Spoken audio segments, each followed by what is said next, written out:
It's a happy day, it's a happy night. Welcome to my channel. Please subscribe. Thank you po sa mga subscribers ko. Sa mga darating pa. Sabi ng BFF kong si Edita, pinamamalita daw niya sa buong tansa para mag-subscribe sa akin. Sabi, namimigay yun, tumutulong.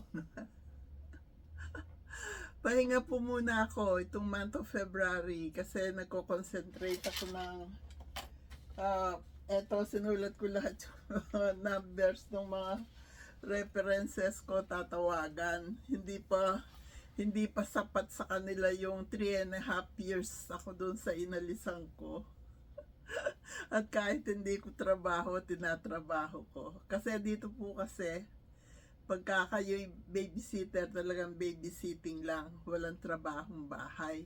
Ngayon, pag pinasok nyo housekeeper, housekeeper kayo. Minsan dinahaluan. Pero okay lang po sa akin yun, basta makakatulong ako sa kanila, kung ano yung makakaligaya sa kanila, gagaang ang buhay nila habang nandun ako. Kaya lang, itong huli, sumobra naman, sobra na. Kaya pinagtatrabaho pa akong mas mahaba, hindi na po kaya ng power ko. Tapos mayroon pa ako inalagaan sa bahay na napakakulit. Nung isang araw, yun nga, hindi niya alam yung pagpunta sa dealership, yung pagpunta sa doctor's appointment niya. Nung isang araw, hindi niya ako sinama. Sabi sa akin, just stay home. Sabi ko, okay. Yung pinadry clean niyang leather jacket niya at saka siya nakauwi, pinikap niya, pero yung gamot niya na pinikap niya hindi nakauwi. Kaya tapos kahapon yung ulan AIC, kaya nandun pa lang sa tabi ng kotse. Maglalakad lang daw siya, magbaba siya, magtitread. Nadulas po siya, buti nandun ako. Sabi ko, that's a warning for you. Don't go out today for a walk. Nung nakita niya tumaas yung temperature, naging 41 na lumabas, yung pala bibili siya ng hotdog niya.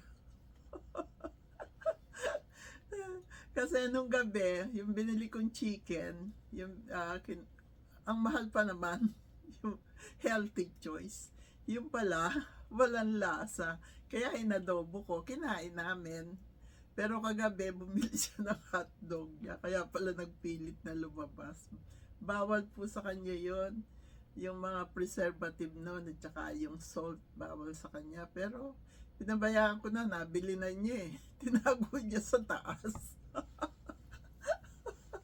Nung ipapainit niya, gusto pang itago sa akin. Sabi ko, kaya pala ito nagpumilit lumabas. Ngayon, yung tungkol naman sa magiging trabaho ko, kahit po tayo, oatmeal po. Kung sa Pilipinas to, sa lugawan ako pupunta, hindi ako magtitsaga sa oatmeal. May lugaw na, meron pang lumpia, spring rolls. Ayan, yung isang BFF ko, si Andeng, madalas siyang mag-post, kumakain siya sa lugawan. Minsan may lechon pa. Ganito po, may nag-offer sa akin ng 3 days, may nag-offer sa akin ng 4 days, binigyan na nila ako ng date na mag-uumpisa. May hinihintay pa po akong dalawa. Yung isa, humingi ng maraming reference. Gusto niya ng reference, bibigyan ko siya. Hindi pa siya nasiyahan doon sa 3.5 years ako doon sa inalisan ko. Pinadalak sa kanya yung, no, talaga si Paige, 11.5 years.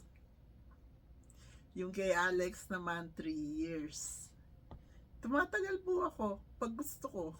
Pag nag-enjoy ako. Meron ako hindi natatagalan, umaalis agad ako pag hindi masaya ang buhay ko. Gusto ko po kasi nakakalabas. Naglalakad kami, paikot-ikot. Exercise ko po yun eh.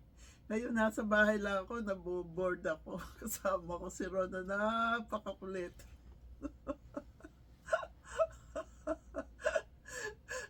Kaka-vacuum ko lang, kamamap ko lang, ipapasok yung sapatos, puro putik.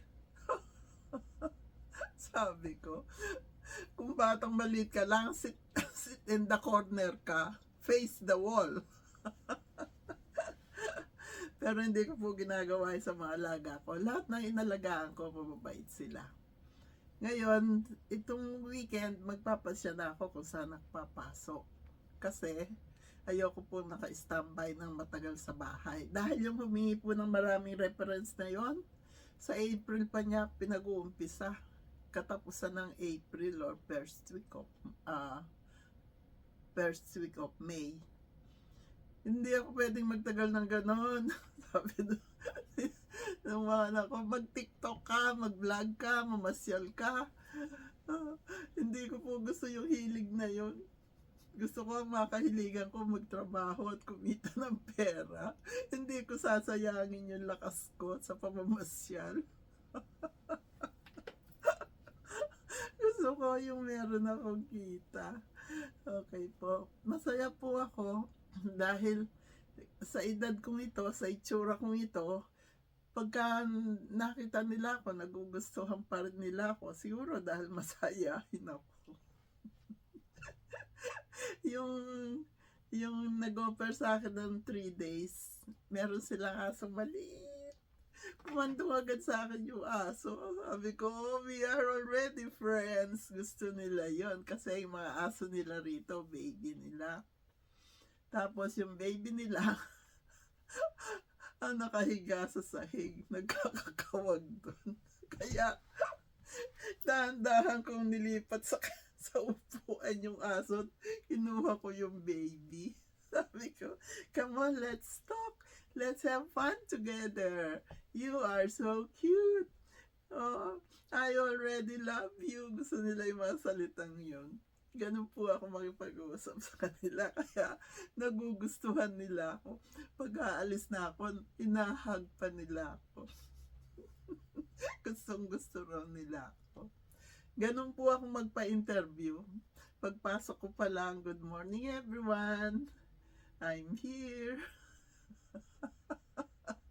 Kala mo kasi nung prinsesa ng kumintangan dumating.